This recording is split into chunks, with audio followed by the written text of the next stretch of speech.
Hey fam, before we get into this week's episode, I need to share something with you that's really heavy on my heart. The conversation you're about to hear was recorded a few months ago with Jeff Smith, a brilliant speaker, gifted writer, and thoughtful leader who joined me to talk about the realities of remote work and parenting. It was rich, honest, and full of that grounded wisdom Jeff always brought to the table. I recently learned that last week, on July 15th, 2025, Jeff passed away. He was only 47 years old. Jeff leaves behind his loving wife and 2 young children. This news has been devastating to those of us who knew him, worked with him, learned from him, and were shaped by his voice. And honestly, I struggled with whether or not to release this episode. But I kept coming back to this. This was our final conversation, and it was so Jeff. Thoughtful, real, centered on family, focused on what matters. So today, I'm sharing this episode as a way to honor him, to honor his legacy as an author, a powerful speaker, a compassionate teammate, boss, and friend, and above all else, a devoted husband and father. His kids saw his example every day. And now, through his words, we all get to witness that same love and intention. Jeff, thank you for this conversation. We miss you already. And we'll keep telling the truth in work and in life, just like you did. Let's get to the episode.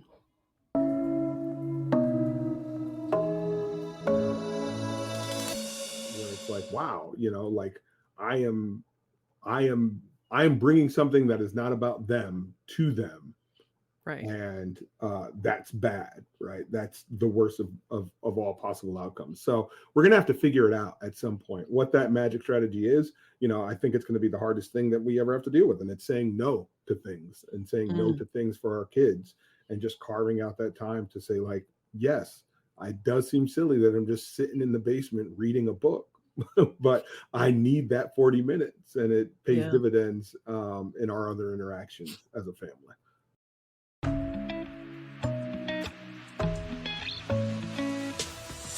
Hey, I'm Tine, your pivot and pay strategist.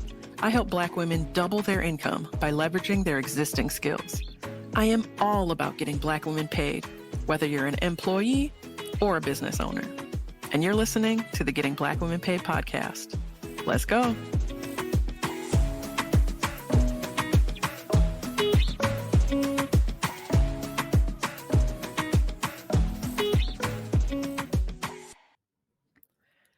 Hello, and welcome to the Getting Black Women Paid podcast. I am Tine, your pivot and pay strategist, and today is another guest episode.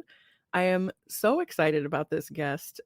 This is a former colleague and dear friend, and our very first guest who is not a Black woman. Our guest today is a Black man named Jeff Smith, and I'd love to tell you all a little bit about him before I bring him on. So Jeff Smith has been in the technology industry for over 20 years, oscillating between management and individual contributor. Jeff currently serves as the Senior Director of Production Operations for Basis Technologies, formerly Centro, an advertising software company headquartered in Chicago, Illinois. Before that, he served as the Manager of Site Reliability Engineering at Grubhub. Jeff is passionate about DevOps transformations in organizations large and small, with a particular interest in the psychological aspects of problems in companies. He lives in Chicago with his wife, Stephanie, and their 2 kids, Ella and Xander. Jeff is also the author of Operations Anti-Patterns, DevOps Solutions, with Manning Publishing. And so without further ado, I'd like to invite on Jeff Smith. Hello. Hey, Tine, how you doing? I'm great. How are you? I'm doing good. Well, welcome. And thank you again for joining us.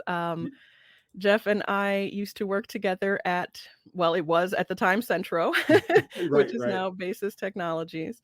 And I want to even just before we get into it, I just want to thank you because, at when we worked together, you were just my go-to person for working while black.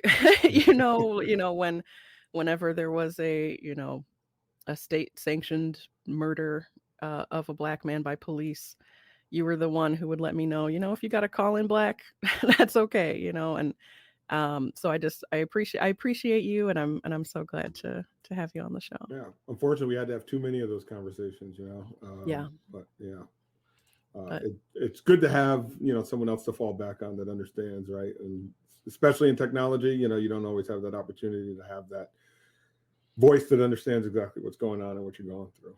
absolutely. Well, and the reason I begged you to come on the show is because you wrote an article back in May of 2024 that I've been thinking about ever since. It's called The Impact of Remote Work on My Children. And I thought this was such an important topic, especially for any of our listeners who are parents as well. And I'd love for you to kind of just summarize the like main points, like what was the issue that drove you to write the article, and what were the like main impacts you were seeing in terms of remote work with your kids. Yeah, so a lot of it were just things that we hadn't thought of. So my wife and I both work remote outside the house. My kids are of an age where they vaguely remember us going to this magical place called an office, right? But they were really, their formative years were during the pandemic, so they have Yeah. a lot of thoughts about us just being at home, and not really going to a place to work. So one day, my wife was bringing my son to some school assembly thing. Our school is terrible at notification, so we found out like the day before Right. that there was this thing going on, right? So, my wife has a schedule. She's trying to keep it, but she's going to fit in the morning. And she's explaining to my son, like, oh, I'm not going to be here for the afternoon. And he's like, oh, I understand. Work is more important. And it was like, Mm, whoa, hang on. That's not what's going on here, right? So that statement really got me thinking about like, well, how does he come to this conclusion that work is more important? And when you think about it on the face of it, it was like, well, you are choosing work over something you could be doing for your kid, yeah. right? So we started thinking like, well, in some areas, right, it's like in that moment, I could see how my child might think that work is more important than them because they don't really have the concept of the trade-off and the responsibility and all of that stuff. Right. So it started getting me thinking about like how they view work differently because we're always in the house. Yeah. So, when they run downstairs and say, Dad, do you want to play video games? It's like, well, I'm kind of in the middle of a budget meeting right now. So, maybe we can put a pin in that and come back to it later. But all of those little interactions, it seems like I'm choosing work over Right. them. And I don't know that they ever really fully understood this sort of separation of boundaries and of like identities, even, right? Because like, sometimes, Right. prior to the pandemic, I could be work Jeff, right? And then I would take Mm, a commute, right? And then I could transition into at home dad Jeff and husband yeah. Jeff. I had a separation of these personas. And now, working remote, all of that is sort of melded together. And I don't know that I've ever done a good job articulating that to my kids so Yeah. that they know when it's work Jeff, work dad, when it's home dad, when it's, Yeah. available to play dad. And just, really sort of thinking about all the ways that impacts the way they sort of view our relationship. So that was really the genesis of it all. Yeah. Yeah. And my kids are a bit younger than yours. And what struck me once was I was talking to my daughter about um, my parents' house. It's the house I grew up in, and they've renovated it. They renovated when I was a kid, and so I was talking about the before times, right? Like, oh, what is now Grandpa's office was me and your Uncle Justin's room, and what's Grandma's office was their room, and then everything upstairs was just an attic. And she goes, "Well, where did they work?" And I was like, "Oh." They, like, Right. went to a place, like, and it occurred to me right at that moment that she doesn't even know what a house is that doesn't have an office in it, right? Like, what Right. right? Right. Where would those people go to do their job? And yeah, because my kids were, I mean, she was 2 at the start of the pandemic, and my son was born February 2020. So I was on maternity leave when we started lockdown. So they do not have a memory of, I used to go to an office. I used to go and be gone all day and then come back. And when I was back, it was mom time, mom and the Right. kids. We could hang out and do whatever. And yeah, and I'm realizing now there are so many times that I am, quote unquote, choosing work instead of being with them. And it's just heartbreaking to think about how they are perceiving that and like what truths they're telling themselves about what's more important to me. And I'm going to really mess you up here. It becomes even more difficult once the workday starts expanding outside of those 9 to 5 hours, because Yep. then the question becomes like, well, why can you take time from our time on Saturday Mm, to finish those emails, to write that thing, right? It's okay for you to steal that time, but it's not okay to steal time, at 2 o'clock on a Tuesday to, play catch with me in the yard or whatever. right, right. So, it really starts to make you think like, okay, I also have to be diligent about how I'm spending time outside of those normal 9 to 5 working hours. Um, you Yeah. know, I think flexibility is the key, right? So that you can do a bit of both. So you can steal time from the workday and steal time from the family time, Hmm. and just, fit work in where it can be fit in best. But, that really depends on a lot of different scenarios, right? Yeah, Mainly, the flexibility of your work environment. absolutely. And well, and I try to explain to my kids even why I work, right? What is money? Like, what am I doing? Why am I spending so much of my time not playing with them? And, so I try to explain, and then I'll realize from the follow-ups that I did not fully cover it because she'll be like, well, I don't need new toys. Why Right. don't you play with me? And I'm like, And then I explained about like the house, and she's like, we already bought the house. I'm like, oh, let's talk about a mortgage. Like, Right. right? Like, I'm gonna be paying for this house for 30 years. And she's like, I don't even know what that is. Right. Right. For me, especially because I'm just sort of done with capitalism mentally, Mhm. not actually. That would be great if I could just be done. Yeah. It's hard for me to explain why work is important, depending on what the work is. Because even like when she started kindergarten, it was full day, and she said, "Why is school so long?" And I thought, capitalism? Like, I don't know. Like, I Right. don't, I don't have a good answer for you. And You so, yeah. Yeah, you quickly realize that, like, these conversations have all these foundational building blocks that maybe you haven't established or had explicit conversations with. I remember having very similar conversations where it's like, how does money work, right? And Mhm. why do you need a job? Why are there different types of jobs? That's another thing that sort of blows your kids' minds when you start having those conversations. Right. When you start thinking about remote work, is that like, not every job is going to be as flexible as what you grew up seeing. Right. So if you Mhm. decide to be a construction worker, Xander, no fault in that at all. But you can't be a construction worker and be like, I'm going to take off around 2 and then I'm going to come back around 8 p.m. to wrap up. Right. Right. Like, Right. After the sun is down. right. Like you just don't have that sort of flexibility. So Mhm. understanding what jobs offer that and what don't. So like, yeah, there's all of this sort of foundational knowledge that you just don't think about. And when Yeah. you start to have these conversations, you realize like, okay, hang on, let me back up. Okay, let me back up. Mhm. Okay, let me back up. Right. Well, and then I even wonder, you brought up the commute and that time to kind of transition between your work self and your family home self. And I've realized that I have actually found myself at times missing my commute, which I never thought I would say.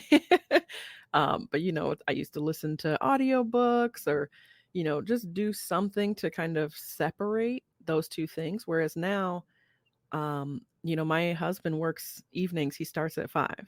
So I'll be Mhm. like working on a problem until 5.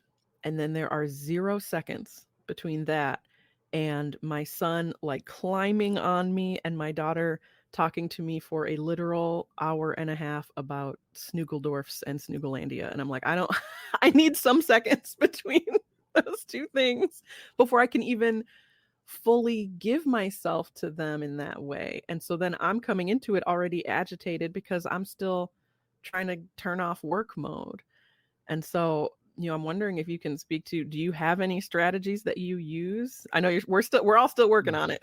Yeah, we're all still working on it. What's tough is that all the strategies I've used and employed have failed. Right. So the idea was, I noticed the first thing that I noticed when I started missing my commute was that I don't read anymore. Right. Right. I didn't realize how much, of my reading was actually done on the train. So I started saying, right, I'm going to start my day with my virtual commute, and I'm going to spend 30, 45 minutes reading. Mm, So I would sort of block that time off. I would go into the office and I would read. The problem is that means you have to maintain some semblance of a schedule with your regular, like daily upkeep, right? So like yep. showering, getting the kids out, right? And being remote is just so flexible that it's difficult, to really have that level of discipline. People that have been working remote for years have sort of established this Sure. routine, but for those that got us like got thrown into it in 2020, it's been really hard to sort of establish that. So that didn't work for that reason. But then the other reason was our lives really transformed when we started working remote, and we made commitments that we would have never made in a world where we had a commute, right? Like a Yep. 5:15 karate class. Are you crazy? There's Right. no way. Like, we're not doing that. Right? Like, we're not Absolutely. doing that, right? But now we've got all of these commitments that happen like right after work. So Hmm. even the strategies that I tried to build in are sort of decimated because, oh, got to pick up Xander from aftercare right at 5. Ella's got karate at 5:30. So that means, got to make sure Stephanie's free. So we have dinner so that, we can get the Yep. kids out the door. And it really has sort of like just filled in all of this free time that we were supposed to get back Yep. has really been consumed, granted with, arguably more nurturing stuff, right? We're spending more Yeah. time with our families, we're having dinner regularly with our kids. But this idea that it would be more relaxed, I guess, is a Mm, fallacy, right? We've just replaced it with different types of hectic stuff. So, yeah. we're not on the train jockeying for a seat on the brown line anymore, but, we are rushing to get all the kids picked up so that we can get from activity A to activity B and then get baths in before the end of the day. Yeah. Yeah. That's such a good point that, removing one thing does not just leave that gap as free time, and now we now we just have this, luxury of that, that 40 minutes before and after work has been given back to us. No, because we fill that very Yeah. quickly, very easily. And yeah, and like we just signed the kids up for gymnastics, and it's one of them's at 4:30 and the other one's at 5:30. Even right, it's even creeping in. Now it's at Yeah, 4:30 and I'm like, "Yeah, we can absolutely. do that. We can make that work, right?" I'll just Yeah. And it's funny because we talk about these and we talk about this. It's really the same problem that we talk about in different spaces, right? With different with different language, but it's really the same problem. We talk about protecting our time, right? We Mm, talk about eliminating these sort of noisy parts of our lives, usually around people, right? Like we don't have time for these sorts of people, and we're going to eliminate that noise from mm, our life. It's difficult to do that when it's your children, right? Because you feel like you're depriving them of something. But in reality, we're not, because we didn't have the capability to do those things before, right? So, like, it was a no, just because like there's no way I can get from work to home by right. 5:15 and Just then get you out the physically door. impossible, right? Yeah. So I think there's going to be this sort of reevaluation at some point that we're all going to have about like, okay, what do I need to be a functioning adult so that my children, my family, don't get the worst version of me every day, Mm, right? And I feel like that's what happens a lot. They get the worst version of me. I go from a meeting in which someone has pissed me off and we've had, a heated conversation, and what do? I go straight upstairs, right? And that's not a recipe for winning, right? I'm yeah. going to carry, there's no time to decompress. There's no Mhm. time to call someone on the commute home and yell about it. You take all that energy and you bring it to your family, right? Yeah. Um, and that's, I've caught myself a number of times where it's like, wow, like I am, I am bringing something that is not about them to them Right. and that's bad, right? That's the worst of all possible outcomes. So we're going to have to figure it out at some point. What that magic strategy is, I think it's going to be the hardest thing that we ever have to deal with. And it's saying no to things and saying no Mm, to things for our kids and just carving out that time to say, like, yes, it does seem silly that I'm just sitting in the basement reading a book. But I need that 40 minutes and it pays yeah. dividends in our other interactions as a family. Hmm. Yeah. And I think that's saying no is such a common theme that comes up when we talk about anything, right? Being able to even setting boundaries around work is going to involve saying no, but setting boundaries with ourselves to be able to separate those things, and with that end goal of bringing your best self to your family, I think is so poignant. And I'm realizing, as we're talking, I mean, as you were talking, I'm like, so many times I'm bringing all of that, work frustration or those kinds of things to my kids and to my spouse. And um, yeah, I don't want that. Right. I want to separate those things and leave one where it belongs. And then, maybe the answer is also find a job where you're not so stressed, right? You know? Right, but I feel like everyone's been looking for that their entire lives, right? It's that curve, right? There's always like that you're in fairy tale land and everything is magical. Then you start seeing the cracks. Then you're in the trial of disillusionment, right? Yep. And then you hopefully find some equilibrium where you're like, okay, right, like all jobs are imperfect, right? Hmm. But is this one particularly compatible with my needs for imperfectness? I don't know. Yeah. Yeah. Well, and I'm wondering, how I'm going back to sort of this image of, I'm trying to imagine myself as a child. So my dad used to work from home when I was a kid, Hmm. for part of the time, for part of my childhood. And I do remember, I mean, he had worked in an office and he went back to working in an office. So at the time he was working from home, I still knew what it meant to like be gone for the day for work, right? And so I knew that when I came home, he was working, but he was around if I would say like, "Hey, can I get a snack?" And he could help me with that or what have you. Um, and it meant that he was there for coaching the soccer team, coaching the baseball team, and those kinds of things that do start at like 3:30 or 4, Right. right? That that he was able to be around for. And and I really value that, but I'm thinking if if I had seen more of that, like if he had been working from home my whole childhood, or if my mom had also been working from home, I'm trying to picture like what would my image of work be, and like what it looks like to be a working parent. And I'm wondering, like, I don't know, I'm lost in even what my question is. I'm just like, how do we do this so that we're not instilling in them the idea this is more important than me and what I have going on. Like, Right. how do we show them that, one, that a huge part of the reason we have this job is for them, Right. but that also we are fully there when we're there. So I think a couple things that we can do. One is explaining to them the job, right? Because my like being able to connect what they do on the computer and what I do on the computer is helpful Mm. because like for my son, he really has no context about the computer other than video games and YouTube, right? So Right. So you're like the choosing to play on your computer instead of right. Right.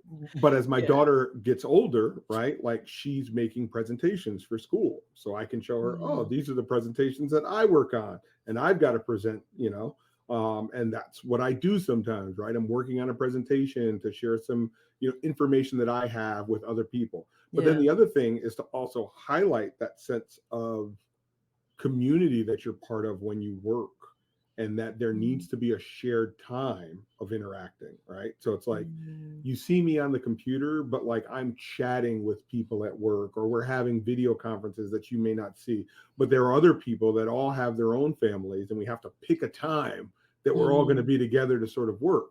So it's not just that like, I'm choosing this time. It's that I'm choosing this time to participate with a bunch of other people towards this Mm. common thing that we're trying to achieve. And that has helped a little bit to get them to understand. So sometimes when they pop Yeah. in, they'll look on the screen and they'll be like, oh, dad's in a meeting. And I'm like, no, this really is just a YouTube video. It's okay. Right. Right. but then other times it's like, no, I'm in a meeting. Yep, we're having a conversation, Mhm. come back. And then, and I'm speaking from a place of privilege because I'm the boss, but like, being open about that at work is also extremely helpful, because I think it's empowering for people that work for me to see like, okay, Jeff gets interrupted by his kids too, and Yeah. takes a moment and speaks to them in a good way and then continues on. Right. So being able to Mhm. model that behavior to say like, hey guys, we're all in a crummy situation, right? We Yeah. get it, right? So like, here's, everyone needs to show each other some grace, Mhm. right? And just being able to model that, I think, is important. So I try not to wig out when the kids come in, but Right. take a moment not only for them but for my employees to be like, hey, this happens. We know that this is part of life. Let's take a moment, be kind, and correctly direct them for Yeah. another 45 minutes or so. I love that you mentioned modeling that, because it is so important for the, for your people, your higher ups to be demonstrating, right, that we all have lives outside of work, and that we know that those are mixing a lot more now, Right. and that it's okay, right? Like I've never been on a team that doesn't know my kids, because they just be popping in, right? Like, Yep. Yep. and and for me, I'm trying to find the balance between, okay, mommy's in a meeting versus mommy's recording, because I'm like, I'm not checking that box on YouTube that says I got kids in this video, so I need you to really not be in here, right? But I love the suggestion of explaining sort of like, why is it at these times? And I can even add in, and we try to have that be mostly while you're at school, right? Because we want to make sure that when we're all home together, we get the most possible time together. And so Right. that's why we, strategize to have it be this kind of 9 to 5 window, right? And I like that framing, that, I'm trying to accomplish something with this other community of people, and we're all getting together, and they're all, you know, also spending time away from their kids. But once we're done, we're done. Right. Right. And then we can spend time together, and then we can, go to karate and soccer practice and Mhm. gymnastics class and all of that. Yeah. And the older they get, the more it makes sense to them, right? As they Sure. also get, participate in other activities, right? It's like you just don't go to soccer whenever you want, right? You guys have Right. to You go at decide a on a particular time time. Yeah. so that Yeah. everyone can participate.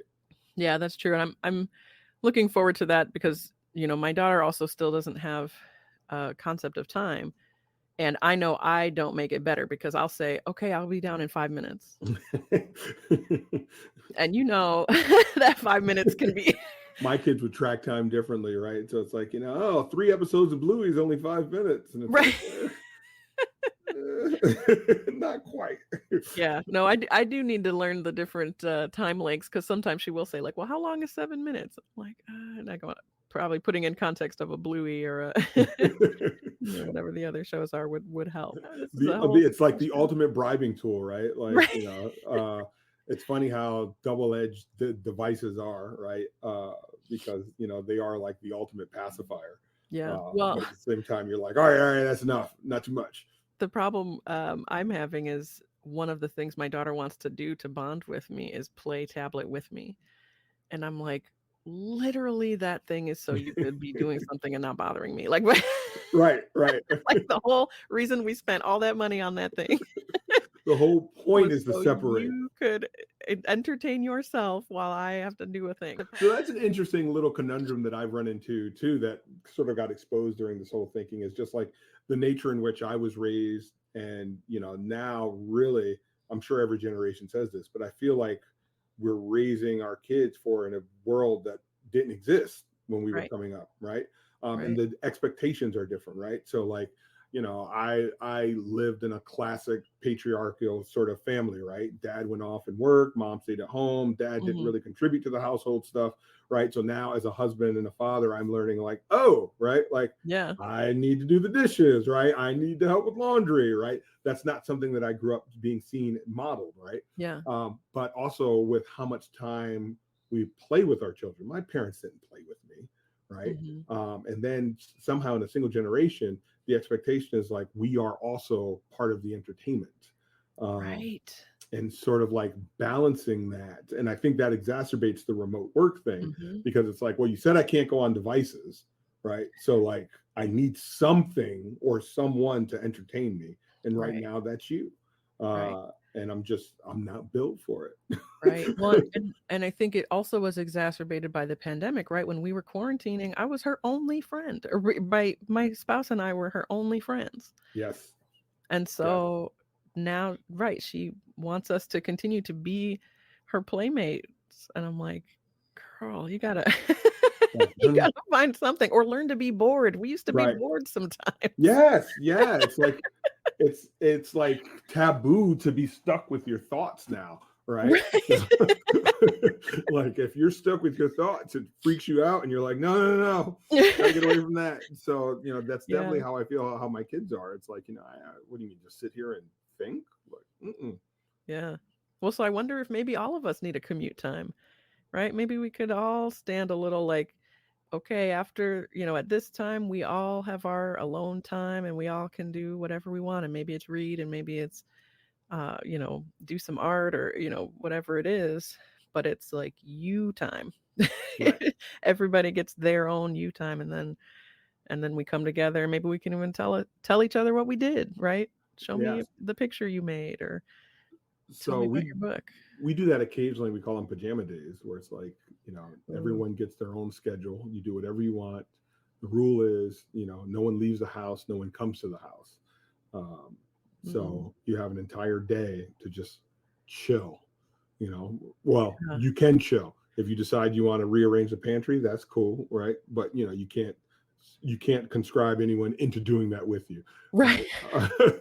um, so Yeah. we do that occasionally, and it's good because it's an opportunity for people to just sort of like you said, go in their own space and do whatever it is that they want to do.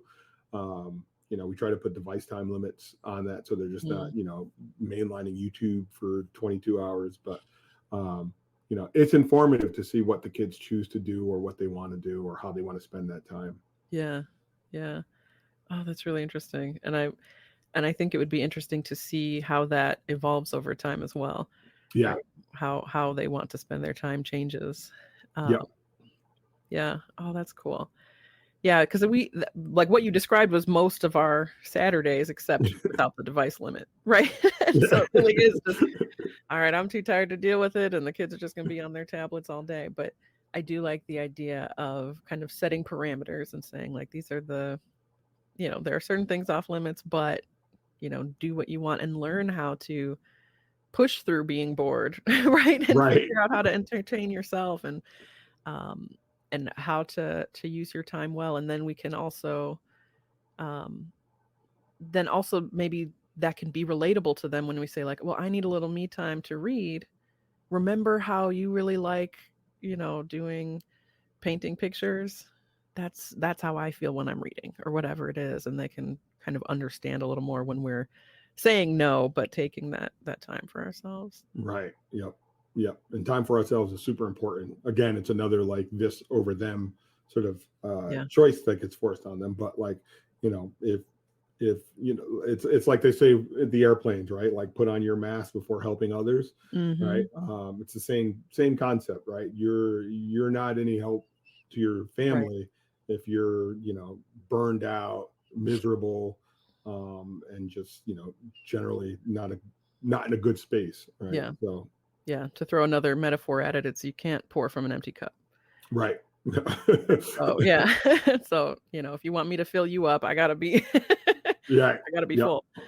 Um, and, the other extreme of that is pour from the overflow, right? So don't even, "Okay, I got a tiny bit, now I gotta," Well, and then I'm wondering, just to add another brick onto the wall here, um, in terms of then, like, spending time with your spouse, like, how do you do, like, because we struggle with, like, okay, we're gonna, like, take a date ever, because I feel like when Right. the pandemic came, we just, like, forgot how to do stuff. And so then, like, and then how do you frame that for your kids as well? Yeah, we had to be super intentional about that, and it's getting a little easier now that they're older. So, Mhm. for a while, what we were doing was, we set a cadence. I think it was like every other week or something like that. But we would rotate who's responsible for planning the date. Mm-hmm. Oh, So, nice. on your week, or on your turn, you would arrange the babysitter. You would arrange what it was we were going to do, and it didn't have to be anything super fancy, right? Just something that was just our time. Now that they're older, we live in a pretty good neighborhood, so we can find things in the neighborhood to do and leave the kids at home. So it's Yeah. not a full blown date, but we can go have dinner. Which, in fact, we're doing that tonight. Just we're going to leave the kids at home, and we're going to go to a Oh, dinner nice. in the neighborhood, right? Oh, you're living the dream. Yeah, yeah.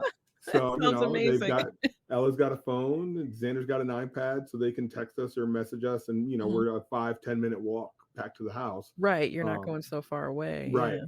right. So, we try to recharge that way. But then a lot of our recharging has really boiled down to just like that evening time, right? So this is Mhm. why bedtime is so critical to us, because it's like, hey, you're on our time now, right? It's like it's 8:30. It's time to start wrapping everything up, Right. because now you're encroaching on mom and dad's time. And really, all we really do is just kind of hang out and watch television, right? So we've got a handful of shows that we say these are our shows that Mhm. we watch together. Um, and we talk during the shows, and we'll pause and laugh, and but like Yeah. just try to find those little moments, because like a lot of times you're just too exhausted to want to do anything big, right? You're like, Yeah. look, I just do not feel like putting pants on and going out and having dinner, right? Like, Right. we just order Thai and watch a rerun of House or something. Yeah. Yeah, but again, if you're intentional about it, that's still like time to connect and quality time together. And so, Right. yeah, I think for us, the bedtime stuff is really crucial too. We had some challenges with bedtime over the years, but I think Mm, we're kind of hitting our stride, which is good. And so we do have some similar, right? We'll have shows we watch. I appreciate your perspective just as a parent, as a Black person in this society, um, and as a person trying to navigate this kind of new space where so many of us are working remotely, and just trying to figure out the best way to find that balance and to let our kids know they're still the most important thing. yeah, absolutely. Just continuous conversations, right? Like, we Yeah. just have to keep talking, and probably over explain in ways that we thought, oh, this is naturally understood, but it's probably not. Right. We assume so much. So take out all Yeah. the assumptions and keep going till they get it. Yeah. Well, thank you so, so much. And I'm wondering, if folks do want to reach out to you or continue the conversation, how can people follow you or get in touch with you? Yeah, so the best way is probably email, now that Twitter's a dumpster fire. Yeah. So, you can reach me at jeff@allthingsdork.com. I'll assume you'll put that in the show notes. Yes. Yeah. I'm on LinkedIn if you want to connect professionally. And then, you can follow me on Medium as well. I tend to write about a lot of these like types of topics, a lot of work related topics too, that probably Yeah. jive a lot with the overall theme of getting Black women paid. So probably the best places to find me are there. All right. Yeah, we'll add all of those to the show notes. And thank you again for joining us and sharing your insights. We appreciate you. Absolutely, this was fun. Thanks. Yeah. All right, folks. Well, we will see you in the next one. Hey, thanks for listening to the Getting Black Women Paid podcast. If you want to hear more episodes like this one, subscribe wherever you're listening now. And if you love what you heard, be sure to leave us a review. And make sure you share this podcast with the incredible Black women in your life so we can continue getting Black women paid. All right, we'll see you in the next one.